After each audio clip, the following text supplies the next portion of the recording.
வணக்கம். ராகவா விஷன் செய்திகளுக்காக செங்கேனி பழனி. விரிவான செய்திகளை காண்பதற்கு முன் இன்றைய முக்கிய செய்திகள். மக்களால் தேர்ந்தெடுக்கப்பட்ட அரசுக்கு அதிகாரம் வேண்டும், முதலமைச்சர் ரங்கசாமி உறுதி. தீபாவளி பரிசு தொகுப்பு பையில் துணைநிலை ஆளுநர் புகைப்படம் இடம்பெறாததால் சர்ச்சை.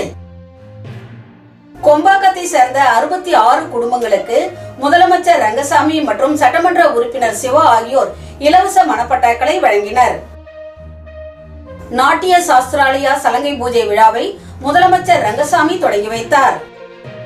மக்களால் தேர்ந்தெடுக்கப்பட்ட அரசுக்கு அதிகாரம் வேண்டும், முதலமைச்சர் ரங்கசாமி உறுதி.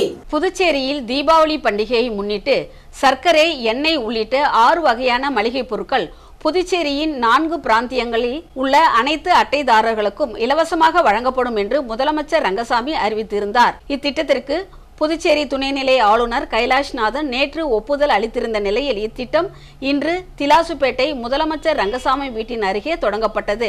இதில் கலந்து கொண்ட முதலமைச்சர் ரங்கசாமி சர்க்கரை 2 கிலோ, சூரியகாந்தி எண்ணெய் 2 கிலோ, கடலைப்பருப்பு 1 கிலோ, ரவா, மைதா தலா 1/2 கிலோ என 585 ரூபாய் மதிப்பிலான மளிகை பொருட்கள் அடங்கிய தீபாவளி தொகுப்பினை பயனாளிகளுக்கு இலவசமாக வழங்கி திட்டத்தினை தொடங்கி வைத்தார். இத்திட்டத்தின்படி புதுச்சேரியின் 4 பிராந்தியங்களில் உள்ள 3,45,974 குடும்ப உணவு பங்கீட்டு அட்டைதாரர்கள் பயனடைகிறார்கள். 3.46 லட்சம் ரேஷன் அட்டைகளுக்கு தீபாவளி தொகுப்பு வழங்கும் பணி முதலமைச்சர் ரங்கசாமி துவக்கி வைத்தார். பின்னர் செய்தியாளர்களை சந்தித்த முதலமைச்சர் ரங்கசாமி தீபாவளி பண்டிகையை ஒட்டி அரசு அறிவித்த பொருட்கள் இன்று முதல் வழங்கப்படுகிறது. அதேபோல் இலவச அரிசி ரேஷனில் வழங்கப்படுகிறது. கோதுமை வழங்குவதற்கான டெண்டர் விடப்பட்டுள்ளது. அடுத்த மாதம் முதல் அனைத்து ரேஷன் கார்டுகளுக்கும் தலா 2 கிலோ கோதுமை வழங்கப்படும் என்றார். புதுச்சேரிக்கு மாநிலத்தில் தேவை என்பதை தொடர்ந்து வலியுறுத்தி வருகிறோம். அதில் தொடர்ந்து நிலையாக இருப்போம் என முதலமைச்சர் ரங்கசாமி தெரிவித்தார். தீபாவளி பரிசு தொகுப்பு பையில் துணைநிலை ஆளுநர் புகைப்படம் இடம்பெறாததால் சர்ச்சை. புதுச்சேரி மாநிலம் நிர்வாகியாக துணைநிலை ஆளுநர் உள்ளார். எனவே அரசின் திட்டங்களில் முதலமைச்சருடன் துணைநிலை ஆளுநரின் புகைப்படமும் இடம்பெறுவது வழக்கம். அவ்வகையில் தீபாவளி பரிசு தொகுப்பு அடங்கிய பை மற்றும் மாதந்தோறும் வழங்கப்படும் இலவச அரிசிகளில் துணைநிலை ஆளுநர் கைலாஷ்நாதன் புகைப்படம் இடம்பெறவில்லை. அதில் பிரதமர் மோடி, முதலமைச்சர் ரங்கசாமி ஆகியோரின் புகைப்படங்கள் மட்டும் இடம்பெற்றுள்ளது. அரசின் சில கோப்புகளுக்கு ஒப்புதல் அளிக்க துணைநிலை ஆளுநர் காலம் கடத்தி வரும் சூழலில் முதலமைச்சருக்கும் துணைநிலை ஆளுநருக்கும் இடையே சில நேரங்களில் மோதல் போக்கு ஏற்படுகிறது. இச்சூழலில் தற்பொழுது தீபாவளி பரிசு தொகுப்பில் துணைநிலை ஆளுநர் புகைப்படம் இல்லாததால் சர்ச்சை ஏற்பட்டுள்ளது. கொம்பாக்கத்தை சேர்ந்த 66 குடும்பங்களுக்கு முதலமைச்சர் ரங்கசாமி மற்றும் சட்டமன்ற உறுப்பினர் சிவா ஆகியோர் இலவச மனப்பட்டாக்களை வழங்கினர். நீண்ட வருடங்களாக வழங்கப்படாமல் இருந்த கொம்பாக்கத்தை சேர்ந்த 66 குடும்பத்தினருக்கு எதிர்க்கட்சி தலைவர் சிவா முன்னிலையில் முதலமைச்சர் ரங்கசாமி இலவச மனைப்பட்டா வழங்கினார். புதுச்சேரி மாநிலம் வில்லியனூர் சட்டமன்ற தொகுதி, புதுச்சேரி நகராட்சி, கொம்பாக்கம் வார்டு உட்பட செங்கேனியம்மன் கோவிலுக்கு சொந்தமான மாந்தோப்பு, Kombakkam Villianur main road, cement களம், ஒட்டம்பாளையம் மற்றும் செட்டிக்களம் சாலைகளில் வசிக்கும் 66 ஏழை குடும்பங்களுக்கு அரசின் இலவச மனைப்பட்டா வழங்கும் நிகழ்ச்சி சட்டசபை வளாகத்தில் நடைபெற்றது. தொகுதி சட்டமன்ற உறுப்பினரும் எதிர்க்கட்சி தலைவருமான சிவா முன்னிலையில் நடைபெற்ற இந்நிகழ்ச்சியில் முதலமைச்சர் ரங்கசாமி அவர்கள் நீண்ட வருடங்களாக வழங்கப்படாமல் இருந்த இலவச வீட்டுமன பட்டாவை சம்பந்தப்பட்ட குடும்பத்தினருக்கு வழங்கினார். இந்நிகழ்ச்சியின் போது மாவட்ட ஆட்சியர் குலோத்துங்கன், நில அளவை பதிவேடுகள் துறை தாசில்தார் சந்தோஷ், வருவாய் ஆய்வாளர் பழனியம்மாள் மற்றும் ஊர் முக்கியஸ்தர்கள் உடனிருந்தனர்.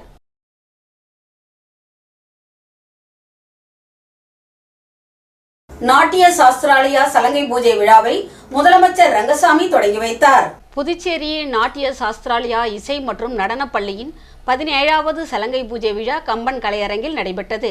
விழாவில் சிறப்பு விருந்தினராக முதலமைச்சர் ரங்கசாமி, ராஜமாணிக்கம் மற்றும் எழுத்தாளர் கலாவிசு ஆகியோர் கலந்து கொண்டு குத்துவிளக்கு ஏற்றி சலங்கை பூஜை விழாவை தொடக்கி வைத்தனர். சிறப்பு விருந்தினர்கள் பேசுகையில், நாட்டிய சாஸ்திராலயா இசை மற்றும் நடனப்பள்ளி புதுவையில் 5 பகுதிகளில் 300க்கும் மேற்பட்ட குழந்தைகளை கொண்டு பாரம்பரிய முறையில் பரதம் கற்பித்து வருகிறார்கள். ஆசிரியர்கள் உமா ரமேஷ் மற்றும் மாதவி ஜெயபிரகாஷ் ஆகியோரால் இது நடத்தப்படுகிறது. கிராமப்புற மற்றும் நகர்ப்புற குழந்தைகளுக்கிடையே தெய்வீக கலையை பரப்புவதற்கு அதிக நேரம் இவர்கள் செலவிடுவது மகிழ்ச்சி அளிப்பதாகவும் மற்றும் சகோதரிகள் மலேசியா மற்றும் வியட்நாம் ஆகிய நாடுகளிலும் தங்கள் சீடர்களுடன் நிகழ்ச்சிகளை நடத்தியுள்ளது மிகவும் பாராட்டத்தக்கது. எனவே பரதத்தை ஆண் பெண் இருபாலரும் சமமாக கற்க வேண்டும் என்று தெரிவித்தார்கள். விழாவில் இசை மற்றும் பரதநாட்டியம் பாரம்பரியம் மாறாமல் பரதநாட்டியத்துக்கு உண்டான முழு மார்க்கத்தையும் வழங்கிய 12 மாணவிகளின் சலங்கை பூஜையில் அவர்கள் ஆடிய நடனம் சிறப்பு விருந்தினர்கள் மற்றும் பார்வையாளர்களை வெகுவாக கவர்ந்தது. விழாவிற்கான ஏற்பாடுகளை ஆசிரியர்கள் உமா ரமேஷ் மற்றும் குரு மாதவி ஜெயபிரகாஷ் ஆகியோர் செய்திருந்தனர். அதிமுகவின் 54வது உதயநாள் விழா இன்று கொண்டாடப்பட்டது. அதிமுகவின் 54வது உதயநாள் விழா உப்பளம் பகுதியில் உள்ள அதிமுக தலைமை அலுவலகத்தில் மாநில செயலாளர் அன்பழகன் தலைமையில் நடைபெற்றது. அதனை ஒட்டி அதிமுக அலுவலகத்தில் உள்ள எம்ஜிஆர் சிலை மற்றும் அலங்கரித்து வைக்கப்பட்டிருந்த அண்ணா, எம்ஜிஆர், ஜெயலலிதா ஆகியோரின் உருவப்படத்திற்கு மாநில செயலாளர் அன்பழகன் உள்ளிட்ட நிர்வாகிகள் மாலை அணிவித்து மரியாதை செலுத்தி பட்டாசுகள் வெடித்தும் இனிப்புகள் வழங்கியும் கொண்டாடினர். தொடர்ந்து சுமார் 500க்கும் மேற்பட்ட ஏழை எளிய மக்களுக்கு இலவசமாக தையல் மிஷின் மற்றும் புடவைகள் வழங்கப்பட்டது. பின்னர் நடைபெற்ற கூட்டத்தில் பேசிய அதிமுக மாநில செயலாளர் அன்பழகன், அதிமுகவில் சுணக்கம் ஏற்பட்டுவிட்டதாக நாராயணசாமி போன்ற திமுக, காங்கிரஸ் கட்சியினர் வதந்திகளை பரப்பி வருகின்றனர். அதனை நம்பி அதிமுக முன்னணி நிர்வாகிகள் அந்த கட்சிக்கு செல்லலாமா, இந்த கட்சிக்கு செல்லலாமா என்று அலைந்து திரிந்து வருவதாக குற்றம் சாட்டினார். அதிமுகவிற்கு தொண்டன் தேவையில்லை, உண்மையான விசுவாசிதான் தேவை என்று எம்ஜிஆர் கூறியதை சுட்டிக்காட்டிய அன்பழகன், அதிமுகவுக்கு துரோகம் செய்துவிட்டு வெளியே சென்றவர்கள் வாழ்ந்ததாக சரித்திரம் இல்லை என்றார். புதுச்சேரியில் காங்கிரசும் திமுகவும் தூக்கி எறியப்பட்ட கட்சிகள். இந்த ஆட்சியில் சில குறைபாடுகள் இருந்தாலும் கடந்த கால காங்கிரஸ் திமுக கூட்டணி ஆட்சி என்பது ஒரு இருண்ட ஆட்சி என்று விமர்சித்த அன்பழகன், வாக்கு திருட்டு பற்றி பேசும் காங்கிரஸ் கட்சியினர் வைத்திலிங்கம் எவ்வாறு வெற்றி பெற்றார் என்று கேள்வி எழுப்பினார். உடன்பிறப்பே வா என்ற பெயரில் ஏற்கனவே திமுகவில் உறுப்பினராக இருந்தவர்களை மீண்டும் உறுப்பினராக சேர்த்து மக்களை ஏமாற்றி வருவதாக குற்றம் சாட்டிய அன்பழகன், புதுச்சேரியில் 90,000 உறுப்பினர்களை கொண்ட இயக்கம் அதிமுக என்றும் கூறினார். பாரதியார் பல்கலைக்கூடத்தில் ஓவிய கண்காட்சி நடைபெற்றது. புதுச்சேரி அரசு கலை பண்பாட்டு துறையின் கீழ் அரியாங்குப்பத்தில் பாரதியார் பல்கலைக்கூடம் இயங்கி வருகிறது. அங்கு இசை, நடனம், ஓவியம் ஆகிய 3 பிரிவுகளில் பட்டய படிப்புகள் உள்ளன. இந்நிலையில் நுண்கலைத்துறை இறுதி ஆண்டு படிக்கும் மாணவர்களின் ஓவிய கண்காட்சியில் ஆயில் பெயிண்டிங் முறையில் வரையப்பட்ட ஓவியங்களை காட்சிப்படுத்தப்பட்டிருந்தன. இக்கண்காட்சியை மூத்த பேராசிரியர்கள் சுரேஷ், மாமலைவாசன், சேகர், சீதாராமன், விசித்ரா, விஜயலட்சுமி ஆகியோர் கண்காட்சியினை துவக்கி வைத்தனர். இதனை கல்லூரி பேராசிரியர்கள், மாணவர்கள் பலர் பார்வையிட்டனர். முன்னதாக உதவி பேராசிரியர் ஜீவநாதன் நோக்க உரை ஆற்றினார். உதவி பேராசிரியர் வெங்கட்ராமன் இந்நிகழ்ச்சியினை தொகுத்து வழங்கினார். விழா முடிவில் மாணவி கல்பனா நன்றி உரை கூறினார். சிறு தொழில் முனைவோருக்கான கருத்தரங்கை தொழில்துறை அரசு செயலர் விக்ராந்த் ராஜா தொடங்கி வைத்தார்.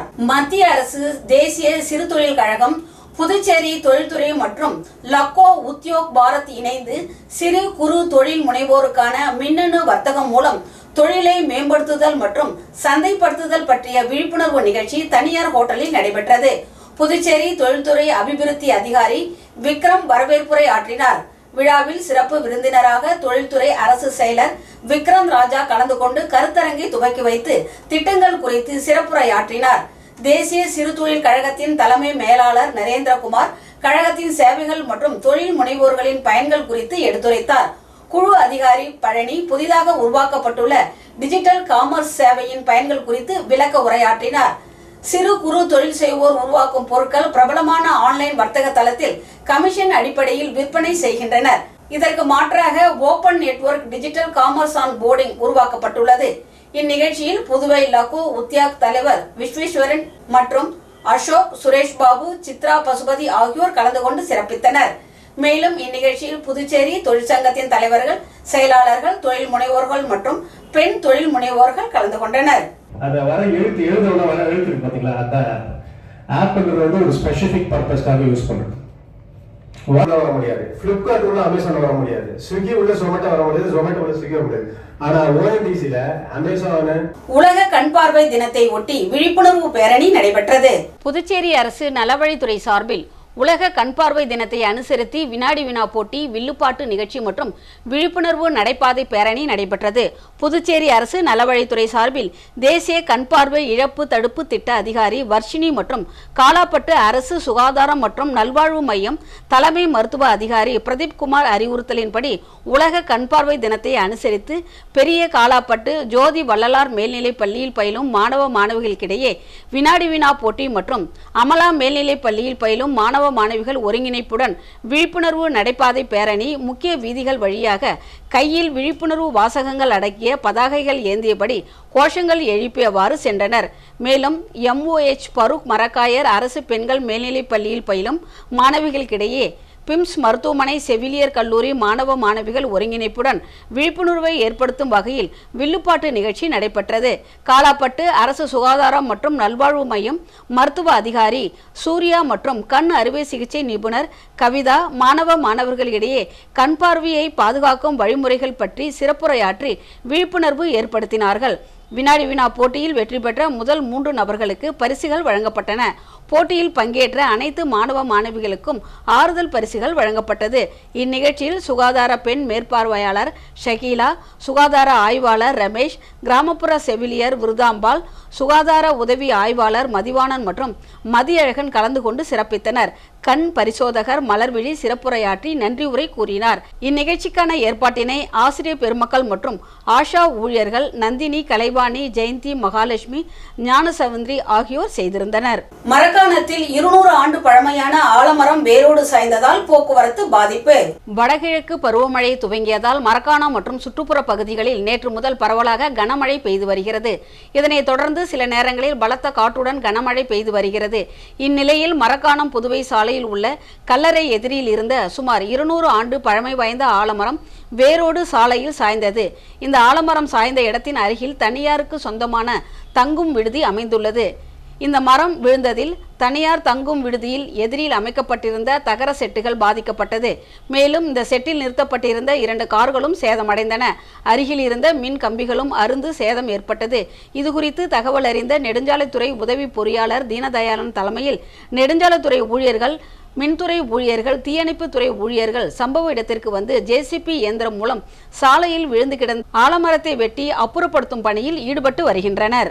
திண்டிவனம் ராஜராஜேஸ்வரி அம்மன் கோவில் மண்டல பூஜை நிறைவு விழாவில் பக்தர்கள் கலந்து கொண்டு சாமி தரிசனம் செய்தனர். விழுப்புரம் மாவட்டம் திண்டிவனம் இலுப்பைத்தோப்பு ராஜராஜேஸ்வரி அம்மன் கோவிலில் கடந்த ஆகஸ்ட் 29ஆம் தேதி கும்பாபிஷேக விழா நடைபெற்றது. தொடர்ந்து 48 நாட்கள் கோவிலில் மண்டல பூஜை நடைபெற்று வந்தது. மண்டல பூஜை 48வது நாள் நிறைவு நாளை முன்னிட்டு நடந்த மண்டல பூஜை விழாவில் மூலவர் ராஜராஜேஸ்வரி அம்மனுக்கு பல்வேறு வகையான அபிஷேகங்கள் செய்யப்பட்டன. கோவில் வளாகத்தில் உள்ள மீனாட்சி அம்மன் சந்தன காப்பு அலங்காரத்தில் பக்தர்களுக்கு காட்சியளித்தார். மேலும் கோயில் வளாகத்தில் மீனாட்சி சுந்தரேஸ்வரர் திருக்கல்யாண வைபவம் நடைபெற்றது. சிவாச்சாரியர்கள் வேத மந்திரங்கள் முழங்க மங்கள நான் அணிவிக்கும் வைபவம் நடைபெற்றது. இதில் திரளான பக்தர்கள் கலந்து கொண்டு சுவாமி தரிசனம் செய்தனர்.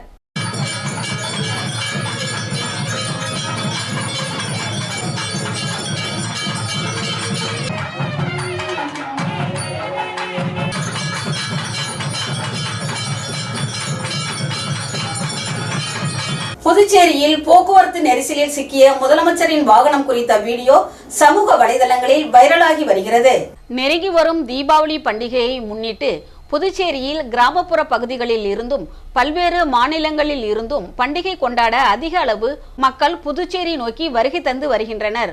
அதே போன்று கிராமப்புற பகுதியில் இருந்து தங்களுக்கு தேவையான பொருட்களை வாங்க நகர பகுதிக்கு அதிக அளவு பொதுமக்கள் வருவதால் புதுச்சேரி நகரப்பகுதி முழுவதும் போக்குவரத்து நெரிசல் ஏற்பட்டு வருகிறது. இந்நிலையில் நேற்று இரவு கதிர்காமம் சாலையில் முதலமைச்சர் ரங்கசாமி காரானது போக்குவரத்து நெரிசலில் சிக்கிய வீடியோ சமூக வலைதளங்களில் வைரலாகி வருகிறது. காலாப்பட்டு தொகுதியில் அர்ஜுன குமாரிகள் அறக்கட்டளை சார்பில் நலத்திட்ட உதவிகள் வழங்கப்பட்டன. அர்ஜுன குமாரி அறக்கட்டளை நிறுவனர் செந்தில் பிறந்த நாளை முன்னிட்டு தொகுதி முழுவதும் தொடர்ந்து 1 மாத காலமாக நலத்திட்ட உதவிகள் வழங்கப்பட்டு வருகிறது. அவ்வகையில் காலாப்பட்டு தொகுதி உட்பட ஆலங்குப்பம், சஞ்சீவி நகர், பெரிய காலாப்பட்டு, சின்ன காலாப்பட்டு, பிள்ளைச்சாவடி, கருவடிக்குப்பம், நாவர்குளம் உள்ளிட்ட பகுதிகளில் அனைத்து பெண்களுக்கும் பிறந்த நாள் தொடங்கி தீபாவளி வரை தீபாவளி வாழ்த்துக்களுடன் அனைவருக்கும் நலத்திட்ட உதவிகளை வழங்கினார். இந்நிகழ்ச்சியில் ஊர் பெரியவர்கள், இளைஞர்கள், பெண்கள், அர்ஜுனகுமாரி அறக்கட்டளை நிர்வாகிகள் உட்பட பலர் கலந்து கொண்டனர்.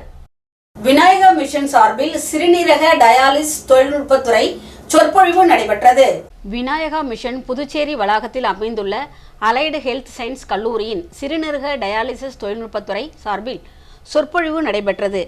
இந்நிகழ்ச்சி பல்கலைக்கழகத்தின் வேந்தர் டாக்டர் கணேசன் அவர்களின் அறிவுறுத்தலின்படி அலைடு ஹெல்த் சயின்ஸ் கல்லூரியின் டீன் டாக்டர் செந்தில்குமார் அவர்களின் வழிகாட்டுதலின்படி இயக்குனர் பேராசிரியர் ஆண்ட்ரூ ஜான் அவர்களின் தலைமையில் நடைபெற்றது. தேசிய டயாலிசிஸ் தொழில்நுட்பவியலாளர் வாரம் 2025 நிகழ்ச்சியை முன்னிட்டு சிறுநீரக டயாலிசிஸ் தொழில்நுட்பத்துறை டயாலிசிஸ் சிறப்பை மேம்படுத்துதல் என்ற கருப்பொருளின் அடிப்படையில் சொற்பொழிவுக்கு ஏற்பாடு செய்யப்பட்டது.